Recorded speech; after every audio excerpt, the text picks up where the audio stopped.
Okay, so we're at August 21st, just before 1 o'clock. The eclipse starts in about 10 minutes. I made a couple of solar projectors instead of eclipse glasses because I didn't really want to stare at the sun.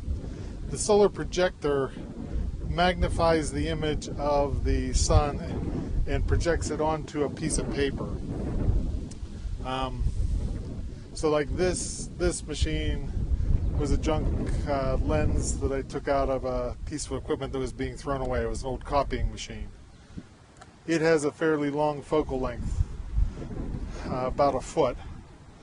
And then I put in here a camera lens from an old 35 millimeter camera that I don't really use anymore. Surprise, surprise. And it has a much shorter focal length. So if you take the ratio of the focal lengths, it gives you a magnification factor. So I have a 30 millimeter expanding, and I have about a 300 millimeter. So I have about a 10 times magnification here. So the sun is about a half a degree. It's the diameter of your pinky at your full arm length.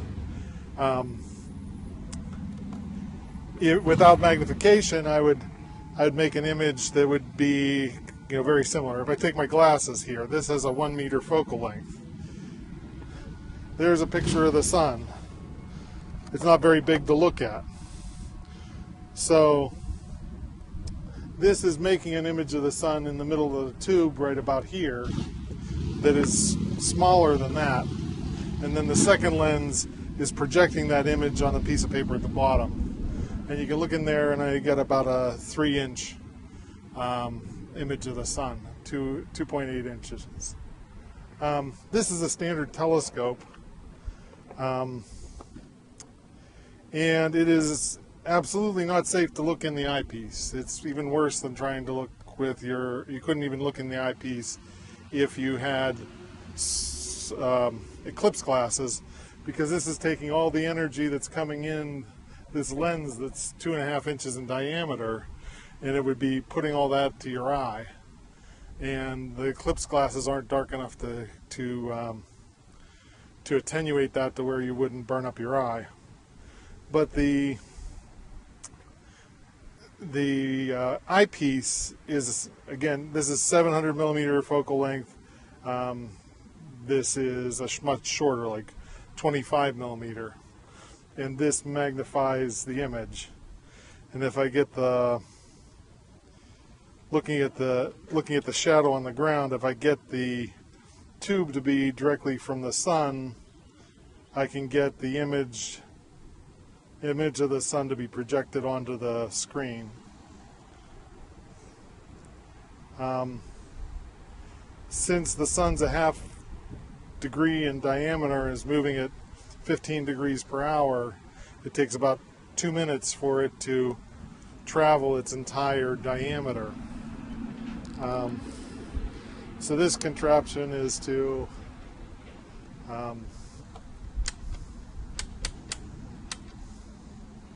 help move the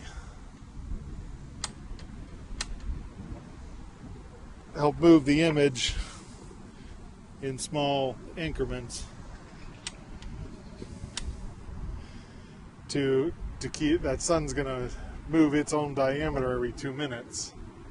So we'll have to keep cranking this as the eclipse goes on to track the sun through its orbit as it goes across the sky. I was hoping to go to where the eclipse will have totality. My wife and my daughter will both be able to experience totality, but I'm going to have to wait till 2024 because I couldn't travel this week. I had known about this eclipse for about 2 years. I had downloaded a diagram of it from the NASA website. And we're going to get to 82% here. So I had experienced the 1994 eclipse while I was working at Weirton Steel, and you're in these big steel, corrugated steel buildings, and people drilled holes in the walls and stuff, and they were making what's called a camera obscura. It was a pinhole camera, so you'd have like a 1-inch hole drilled in the wall over here, and 50 feet away you'd have an image. Usually that's a round ray of sunlight, but when the eclipse hit, every one of them were little sickle shapes all over the steel mill. And I thought that was neat, so I wanted to take a better look at an eclipse. I looked around, as you always do. You go to Amazon, you go to eBay. I was looking at solar scopes, and I had some interest in the eclipse, but I didn't have enough interest to pay $500 to have a nice solar scope. So I look at it and say, what is this thing made of? It's made of a couple lenses to magnify and a screen for it to land on. So I dug around and checked different focal lengths of lenses that I had laying around from different pieces of equipment. My daughter has a solar scope with her that I built out of some old, I had mistakenly bought a 90mm f1.8 motion picture lens that I thought was universal screw mount, because I had a universal screw mount or Pentax screw mount camera, but it was a Leica screw mount, so never have I used that lens since I bought it at a rummage sale.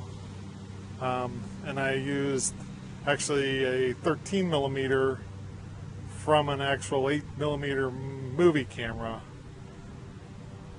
to make its magnification. And it's just one cardboard box, and the lenses are in the top of it. There's a mirror at the bottom and a screen at the top, so the light comes in the top, reflects off the bottom, and goes back up to the screen to give it some distance. So she'll have that in Sweetwater, Tennessee, and she'll get to have 2 minutes and 30 seconds of totality. In about a minute, the eclipse should just begin. Now it's going to take about an hour and 15 minutes for it to get to its maximum. So this isn't anything, it isn't going to be all of a sudden flash. You can do all you want, but you just can't depend on the weather. They were saying we were going to have clear skies.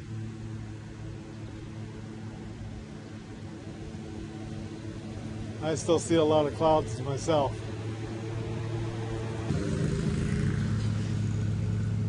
I don't see any tiny chunks out of it yet.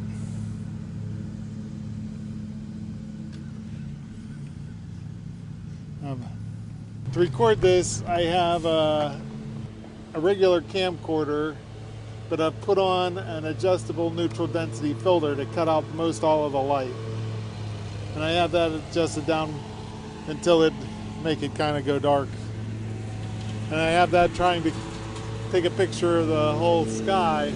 I'm recording up there. I also put a dash cam inside this cardboard box, and this is sending it power, so it thinks an ignition is on. So it's recording as a dash cam, and it's recording the image on that paper down there. If I get a long enough period without the clouds, I'd get an idea of what I'm doing here.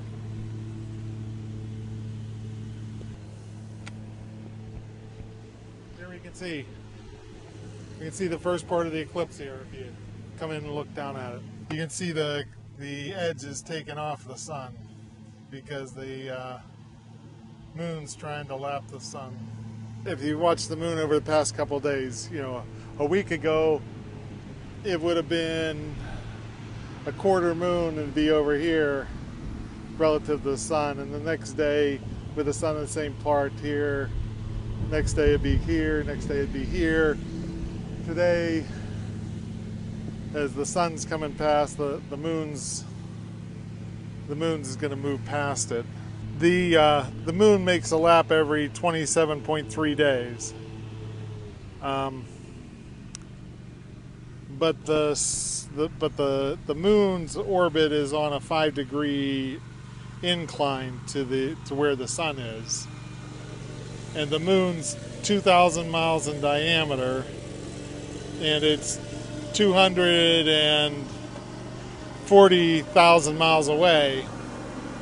So even that 5-degree intersection, there's only a small section of the moon's orbit where it's going to interfere with the sun. Now the moon's orbit stays inclined on this 5 degrees as we're going around the sun. So only if the moon is down level with the sun and it happens to be that's pointing in the direction of the sun, because we could be over here and the moon would be level with the sun, but it would be in the wrong direction.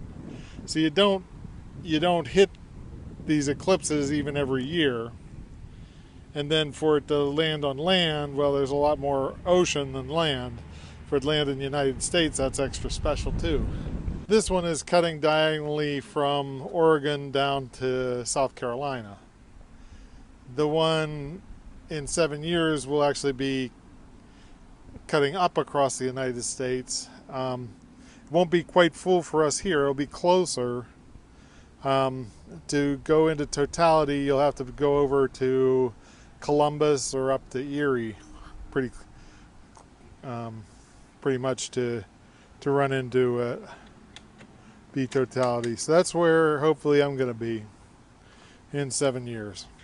If we had solar glasses, we'd be staring up at the bright sun, even though it'd be a circle in the sky. It'd just be that tiny circle in the sky, and you see this little chunk out of it. And I think this picture on the solar scope is a whole lot more fun than a pair of solar glasses.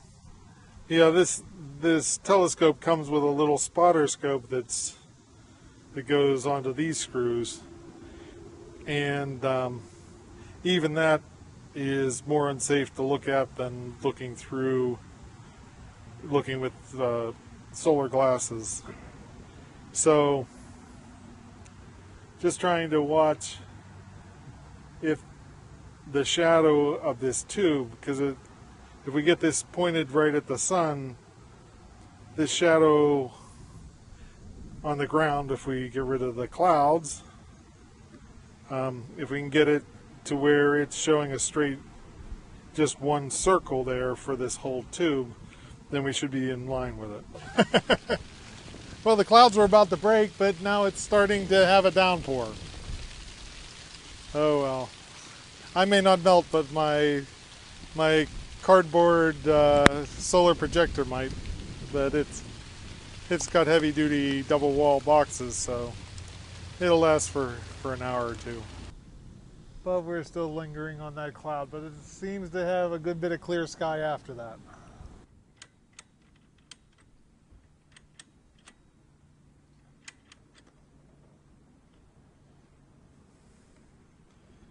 Here's a money shot.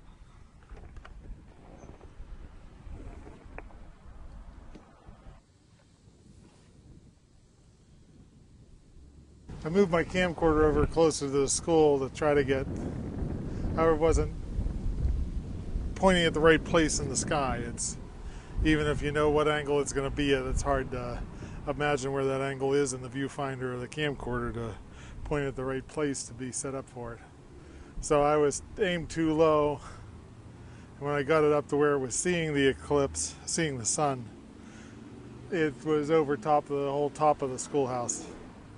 So I had hoped to take a time lapse of the whole eclipse with kind of the school to give a reference point, because you think of the history of this place and how many years it's been around, and you know, it's seen more eclipse than a lot of us. The adjustable neutral density filter is really two polarizing filters, and if they are perpendicular to each other, it eliminates all the light. And clouds.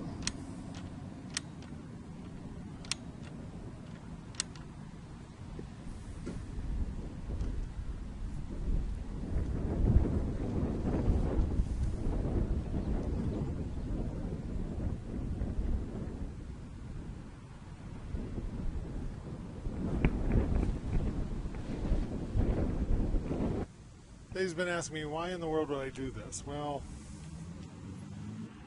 just because it's there, you know. Galileo observed eclipses and figured out that the Earth wasn't the center of, with everything going around it, because of what he saw. So a lot of interesting things have happened from people first projecting solar eclipses with telescopes way back when. My wife probably wishes she knew why I do this instead of finishing to paint the kitchen. But I just want to know what's happening. The time is now 2:08 p.m. It will reach maximum at 2:35, so we still have a bit to go to get to our 81% of the area covered. So I'd say maybe we're at 50% and we're going to go to 81% in Pittsburgh.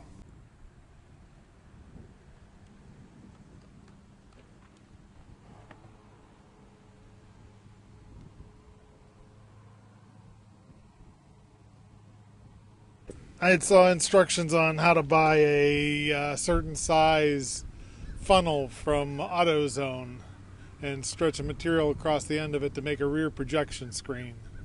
I had drafting Mylar, which is kind of opaque, but most of the light was just going through it, and kind of like back when we had projection TVs, you'd have like a bright spot in the middle where you were looking at the TV. You know, the light wasn't dispersing. So then I cut off the piece of Mylar, put on a piece of white plastic that is opaque and all the light will bounce off of it. And then I tried to shade it by wrapping the bottle with aluminum tape and cut a hole in the side so you could see the underside of the plastic.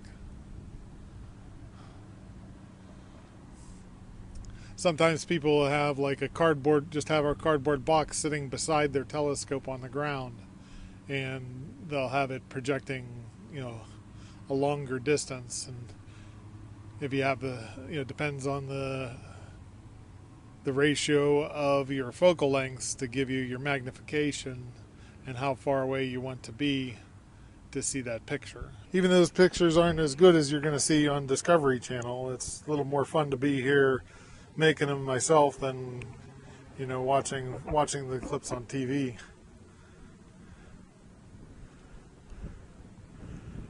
I'm sure it'd be more fun to be out there watching the sharks instead of watching Shark Week too. But for Shark Week, I'll stay home. We have another 13-14 minutes till we get to our maximum point. We're not in a place where the sun is going to be totally obscured. Everything in the world is not simple. So you look at the orbit of the moon, the orbit of the earth, both of them, you think of them as circles, but neither of them are circles. And it depends where we are in the rotation, where we are, who's closer, who's farther away. There's a type of eclipse that's called an annular eclipse.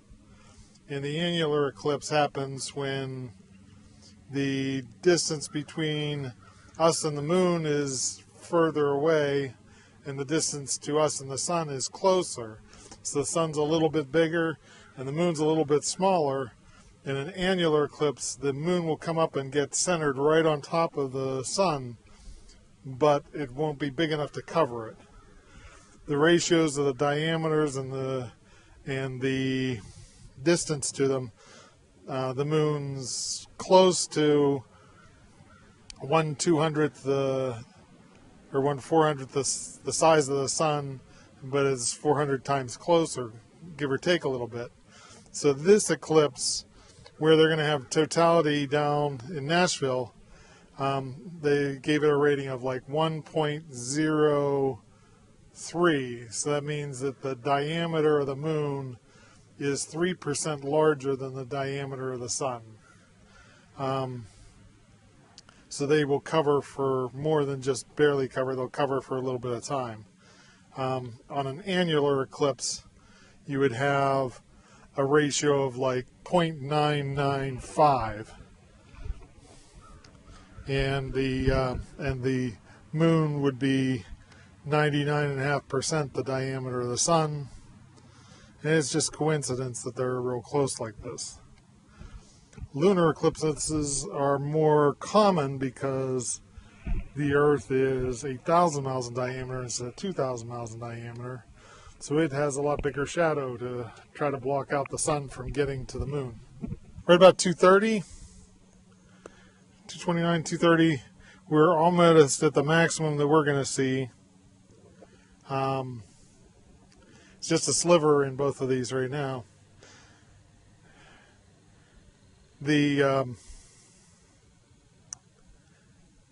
a large shadow where the moon covers part of the sun, and that's the area that we're in. The closer you get to totality, it'll cover more and more of the sun. The totality, it's going to cover the whole thing. But it would have to be down in Charleston or something like that to see that this time around.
The maximum for us is it has come and gone. It's the slivers are getting wider and wider. It's 10 minutes past. Talked to my daughter who is in totality down in Knoxville, and my wife who's in Nashville. We'll try to process the information we got from these cameras and see if I can make a time lapse of the whole occurrence. I don't have high hopes from what I've seen, but we'll do what we can. Thanks for watching Bethel Park Television.